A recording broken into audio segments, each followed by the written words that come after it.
Welcome to the Leave Us Alone podcast, where we have a special staff takeover day. We have tricked Grover Norquist into being on an airplane at the time we were recording. So I will be your host today, Mike Pallitz, joined by James Irwin. Going to hit a couple of different topics today, including Gavin Newsom's new toddler tax on Trump accounts, the latest on the effort to index capital gains for inflation, and James and I will go over some of the election results and the very disappointing news of Senator Steve Daines' retirement. But James, welcome. Why don't we start off with some discussion about Gavin Newsom and the effort to go after Trump accounts in blue states. Very disappointing, of course, to see. We've had a very great policy proposal, the creation of new Trump accounts. This is the $1,000 seed funding for anyone born between the years of 2025 and 2028. James, why don't you give us a little bit of overview of just what's happening with blue states across the country and how people are fleeing with their feet?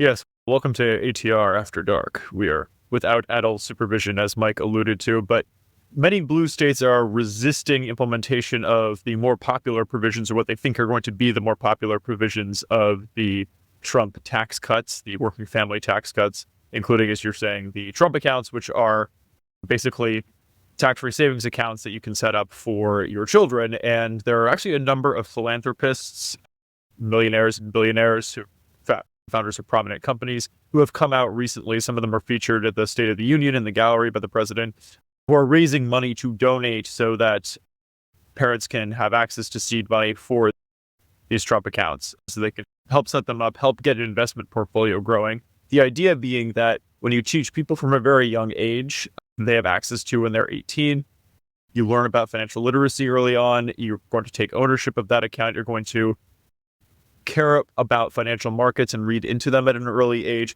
Getting people thinking about investment and long-term growth, long-term savings is a great idea for our movement. It lessens dependency on government support. It lessens dependency on welfare. We are going to help move people into private investment and retirement through these Trump accounts, which will be very similar to 529s that parents are already well familiar with to help fund education.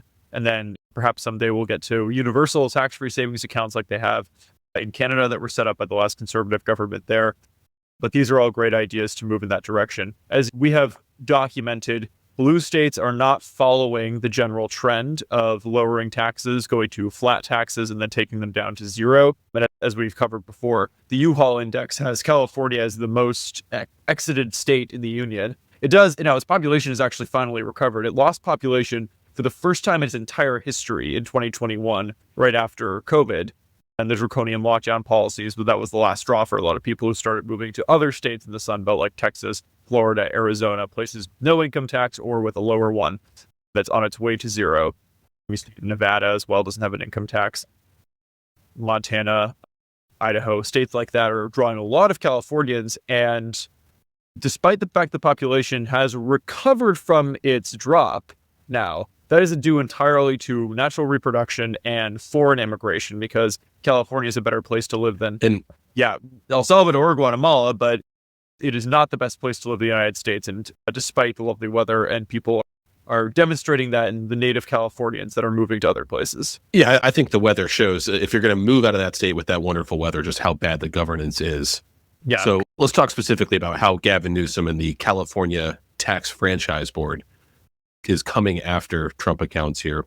One of the provisions I love, and again, anyone under the age of 18 is eligible to go open up a Trump account. They're not even in effect till this July, but the Treasury Department's highlighted this week that over 3 million people have already registered their intent to create an account. So it's immensely popular.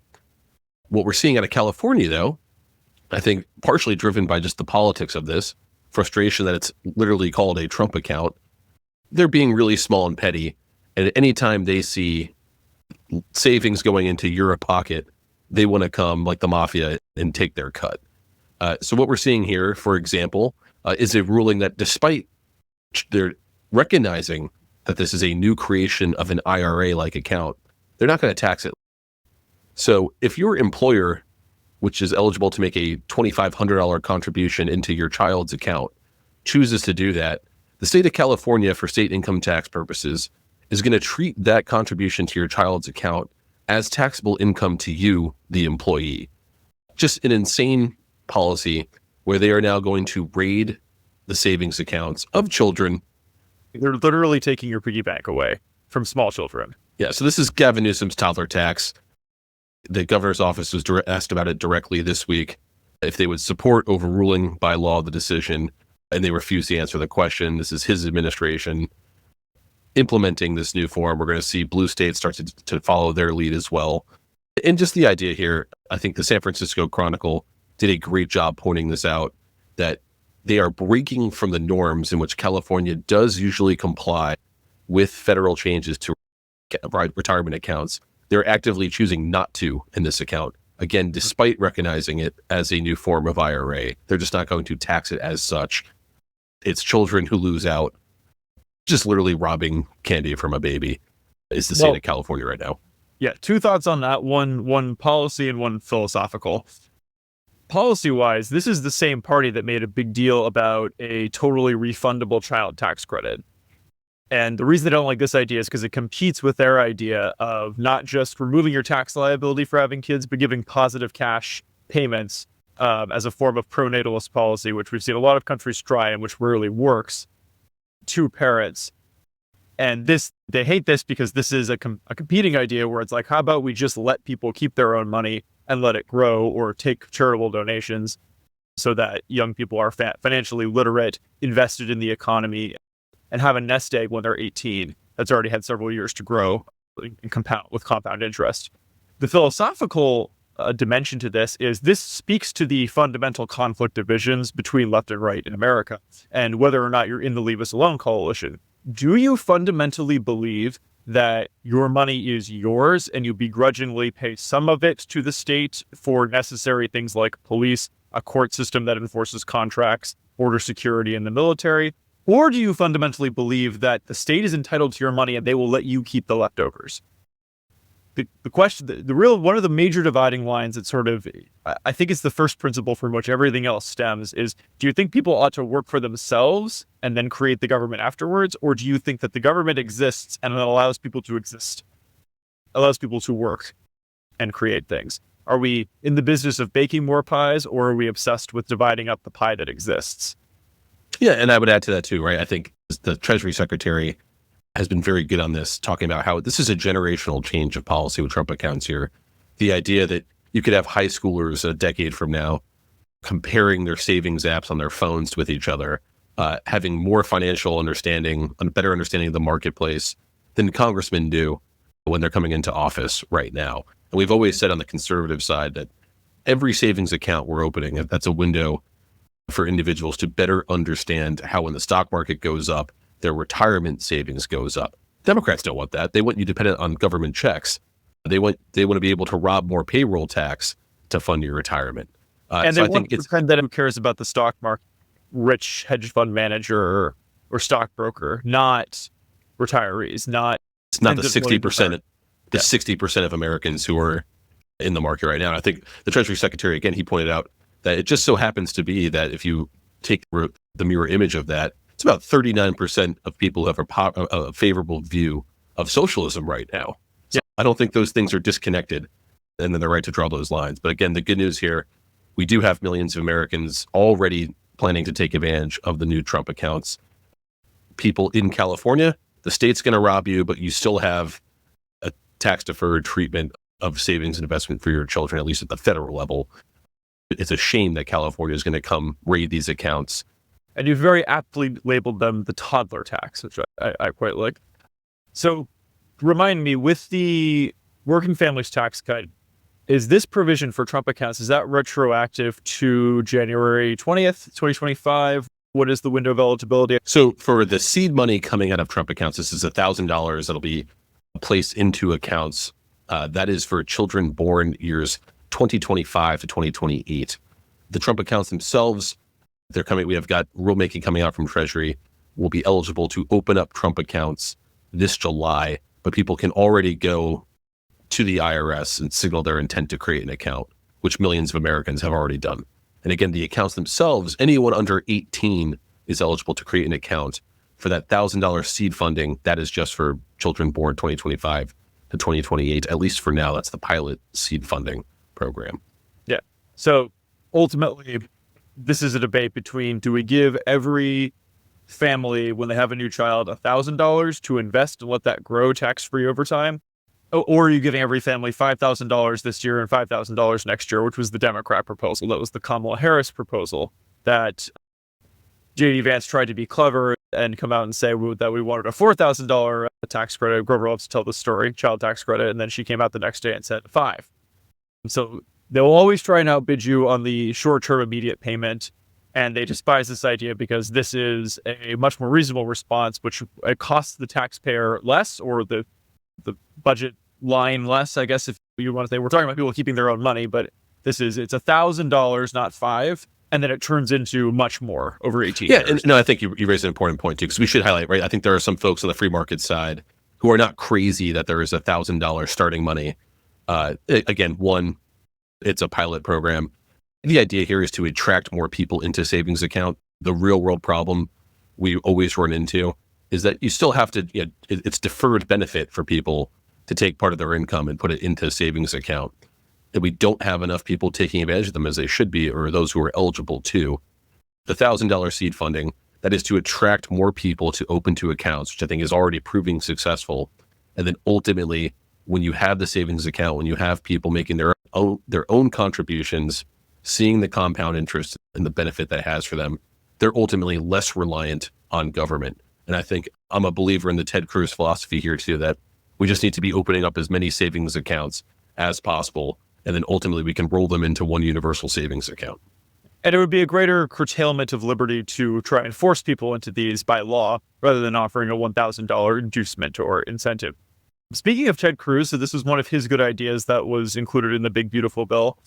Another was no tax on tips. He wrote the legislation that made that a reality from a line, from basically a 4-word pitch that President Trump got from a waitress at, I believe, one of his clubs, or it might have been in Vegas. But either way, the co-sponsor of the no tax on tips bills that was included in the Big Beautiful Bill was Senator Steve Daines from Montana, who's been a friend of the program and organization, I should say.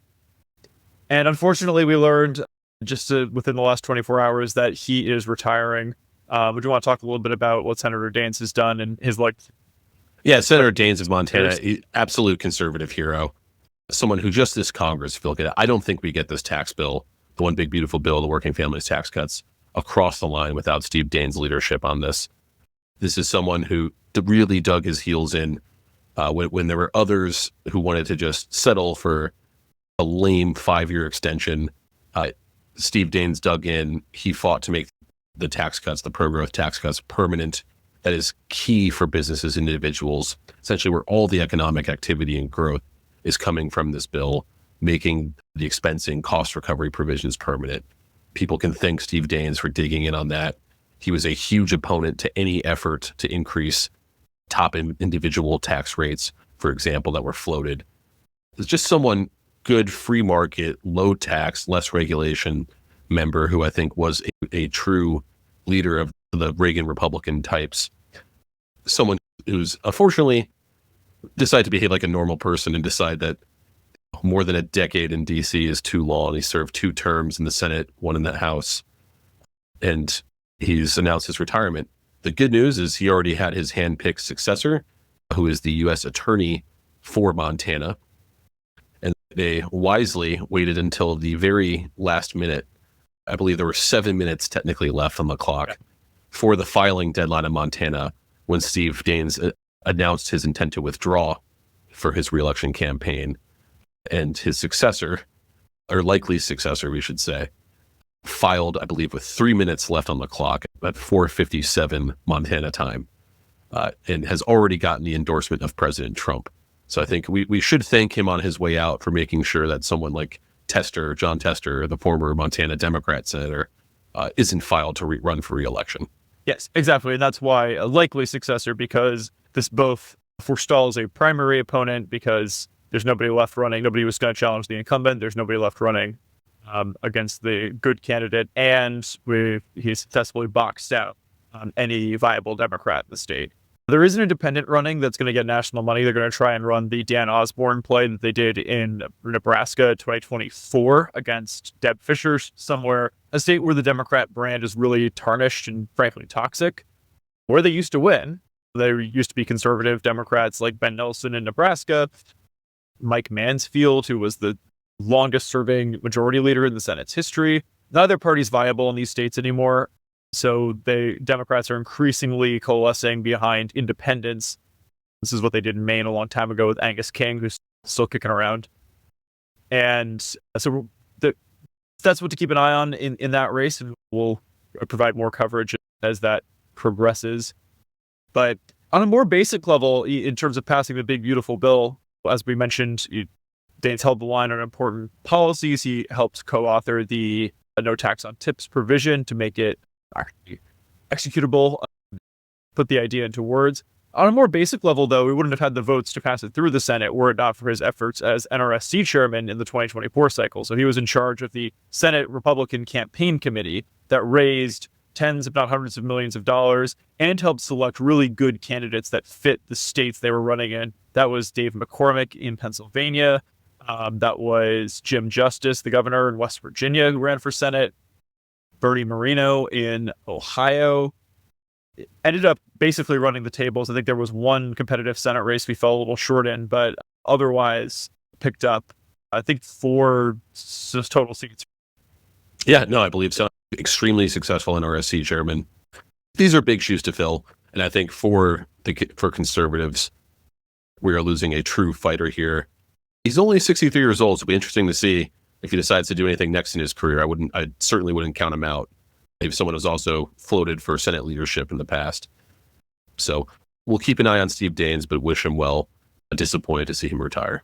But good on him for knowing when to quit and not sticking around until he's, no longer meant. No, sticking with some of the Senate developments here in elections. We also had the Texas primaries just this Tuesday. Some interesting news coming out of there. We had incumbent Senator John Cornyn, an ATR taxpayer protection pledge signer, outperformed, I think it's fair to say, expectations, coming ahead of Kim Paxton by a point. I think we're going to have an endorsement from President Trump soon here. I saw some warning too, with Trump saying whoever he doesn't endorse should drop out of the race, which seemed to be directed at Paxton specifically today. So we'll see what develops there, but Ken Paxton, who has not yet signed the pledge, I'm sure we're hopeful to get his as well. But that's a big primary to be watching in Texas. On the Democrat side here, I think we have James Tallarico, whose stunt has highlighted some stupid government rulemaking or policy. If you want to walk us through, James. Oh, yeah. So the conventional wisdom on the Democrat side for this Texas primary was Jasmine Crockett, who is the president's fond of saying far left lunatic. I think that he maybe applies it a little too broadly, but it is totally apt in this case. There's several highlight reels you can find on YouTube of her during committee hearings in the House of Representatives. Genuinely one of the more unhinged people who's been in American politics, but a darling of the far left. The conventional wisdom is that she was going to clean up in that primary because of her strong base in Dallas and just her general appeal to the squad socialist type grassroots of the Democratic Party. However, and then the other candidate was James Tallarico, who was a state representative and the darling of the establishment. He managed to come out on top and even avoid a runoff, which the Republicans are going to between Cornyn and Paxton, because of a stunt he pulled on CBS with Stephen Colbert, who has been fired. He's been told he has a year left in his contract and is not going to be renewed. Here's a pro tip to every employer out there. Do not fire someone and let them stick around for a year, especially in the media where they have a platform to cause mischief. Because Colbert has nothing to lose at this point. So he just straight up lied. He recorded an interview with Tallarico, then said during the taping of his show, we were going to have an interview with Tallarico today, but we were told by our lawyers that the FCC isn't allowing us to do it because of the equal time rule, which we'll get to in just a second. But don't worry, we'll release it on YouTube so you can see it. So he turned the candidate into a victim of censorship in the mind of his audience by the FCC. Yeah, you let the Democrat candidate claim, the Trump administration prevented me from being on the Colbert show. And they said that CBS told them that they had to abide by the equal time rule. So what is the equal time rule? This is a rule that was cooked up in the 60s. This is a great story that everybody should know. The Reuther brothers, who were big in the Teamsters Union, wrote what's called the Reuther Memo for John F. Kennedy and RFK at the Justice Department. The memo laid out a strategy for how right-wing radio stations could be shut down. Basically, there were two components of it, the fairness doctrine and the equal time rule. The fairness doctrine dictated that if you gave one side of the debate in a political issue or advocated for one side of a political issue, you had to have somebody on at your own expense to argue the other side of the issue. So their debate shows always involved there had to be basically equal representation under the fairness doctrine. This was repealed during the Reagan administration because you shouldn't have to give equal time to communists when you are arguing for a basic human dignity. Also, it's just a simple First Amendment concern. You can say whatever you want. You can be as biased as you want in the media in this country, and that's a great thing. And we need to preserve that if we're going to have true freedom of speech. So the Reagan FCC repealed that. They did not repeal the equal time rule, however. The equal time rule is much more specific, but it's if there is an election actively happening and you host one candidate, you are required to also host the other candidate and give them equal time to respond to anything the first candidate says about them. So basically, you have to give equal time to all candidates in a given race in order to comply with the equal time rule. So this was conceived as a way of driving conservative radio out of business, which it succeeded in doing in the 60s. It came back after the fairness doctrine was repealed. But the equal time rule still exists. It's actually the reason that Donald Trump got to cut a small video and air it before an NFL game late in the 2024 election was because 60 Minutes did a segment with Kamala Harris. It was criticized for how it was selectively edited, but that was the Trump campaign filed an equal time rule complaint because they didn't have him on, they only had her, and there was an active election. So to comply with it and to settle the dispute, they gave him a spot in front of a Super Bowl. So Colbert was claiming that CBS was doing the same thing with this Tallarico on Crockett primary. CBS has since come out and said they told them no such thing. They advised them that it might be the case they would violate the equal time rule, but there were a series of things they could do to comply with it. First of which was have Jasmine Crockett on. But Stephen Colbert is not interested in hearing from candidates. Stephen Colbert is interested in promoting the candidate that he wants to win the primary because he thinks he's more viable in the general election. So he took the establishment candidate, interviewed him, pretended that he was censored, so couldn't put it on the air to generate controversy, buzz, and attention, and then posted the interview on YouTube regardless, which, by the way, is where he gets most of his views anyways, through the clips they post, because the broadcast audience has shrunk over the years. So it was a really neat trick. They turned this guy into a victim of supposed government censorship that never happened. The FCC never weighed in or talked to CBS. They were given a legal opinion that they asked for, so they had a pretext to claim they were censored, generate excitement and attention on their candidate. He posted Tallarico his best fundraising in 24 hours. He raised like $5 million or something like that. Was able to flood the airways down the stretch, and he rocketed ahead of Crockett in the polls at the last second. So the Texas story is very interesting, not just because of showing the staying power and salience of the Taxpayer Protection Pledge. We have a pledge signer coming out on top of a non-pledge signer on the Republican side. On the Democrat side, it's an interesting story of how this old, dumb rule from the Kennedy administration designed to target conservatives was weaponized by the Democrat establishment in league with one of their big boosters, Stephen Colbert, against the hard left candidate they thought was unelectable. And an absolute fraud was just pulled off on the audience of the Colbert show. But it worked because of basically the Streisand effect. They generated interest by pretending that they were being censored. And so now Democrats have ended up with the Timu version of Beto O'Rourke as their candidate in Texas. Hopefully we'll see Democrats waste as much money there trying to elect a Democrat and Republican as they have in the past, trying to unseat Ted Cruz, which is a good pivot to go to our final topic here for the day, where we have had some very good news on the efforts to index capital gains for inflation, where we started to see the drumbeat go on this. We had the Washington Post report this week that Senator Ted Cruz and the NRSC chairman, Senator Tim Scott of South Carolina, have led a letter urging the Trump administration to use their existing authority to index the cost basis of capital gains for inflation. This is, as we've said many times in this podcast, I think the number one pro-growth lever the Trump administration has. This letter from Cruz and Scott comes a week after 30 conservative groups, including Americans for Tax Reform, also urged the administration to take this action. And we're expecting more good news on this to come out today, as well with some House action. But we finally have the ball rolling here in the news, in the mainstream news. We should not be paying taxes on the phantom gains due to inflation and government spending. This is just a joke that we have while Democrats out there pushing for a wealth tax on unrealized gains. Similarly, we need Republicans to take the lead and say you should not pay taxes on the phantom gains due to inflation caused by government spending and borrowing. I think this is common sense policy.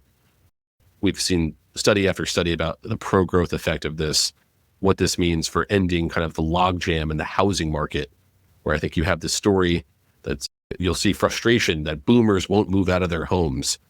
Yeah, because you're expecting them to get rid of their lower mortgage rate in exchange for a higher rate and have to pay a massive capital gains bill on the sale of their home if they've lived in it for 30 years.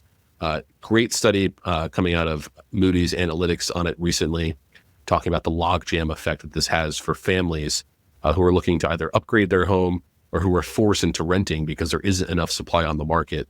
One of the best things we could be doing is indexing capital gains for inflation to address this housing affordability issue, and then not just stick to housing. If we index it, it's impacting everyone who's selling crypto, who has any stocks they want to sell, who has a baseball card collection. It's just a simple principle. You should not pay taxes on inflationary fake gains. Trump has said this in the past. In his first term, it's something he wanted to do, was looking at, had the authority to do. And it's good to see that we have the House and Senate and conservative groups all urging the administration to do it, and that we have the issue back in the news. Yeah, it's been a long time coming. This was as early as 2019. He was talking about this in the first Trump administration. COVID happened. Things got disrupted. We're now in the second one. It's been a year. Treasury Secretary is supportive. As far as we know, President's interested. We have support coming from Congress now. So hopefully we'll be able to get this over the line, but it's been a long time coming. The government taxes us when we work and spend and own homes and sell things and realize capital gains. They tax us again by spending more money and printing more money to spend, which causes inflation, which is an invisible tax, or a tax they don't actually vote on, but the depreciation of the value of the dollar comes from the government. And then they tax us on the inflation that they just created. So it's basically three levels of taxation. One that they tell you about, one that they indirectly cause through inflation, and then a tax on top of that inflation that inflates your bill at the end of the day. This will put an end to at least the third of those. And it's not a silver bullet for mortgage rates, but it is one of the levers that will help incentivize, take some of the pressure off the housing market. And the only way to really make housing more affordable is to increase supply and lower costs. There's talk about banning institutional investors from getting into the housing market. They constitute a very small number of owners. It's less than 2% of the housing market is owned by institutional investors. And furthermore, they're creating market demand. It's not as though they're buying up these homes and sitting on them in some Scrooge McDuck vault somewhere. They're renting them out. They're turning them into So what we've got here, I think, properties. Real movement here. We'll hope to see administrative action soon indexing capital gains for inflation. I think, again, the most pro-growth thing this administration can do on its own without the help of Congress. It's good to see that we have Congress urging them to do it, to use their authority. I think it's something hopefully we see action from soon. So with it, we'll leave things there. Thank you, everyone, for joining the Leave Us Alone podcast.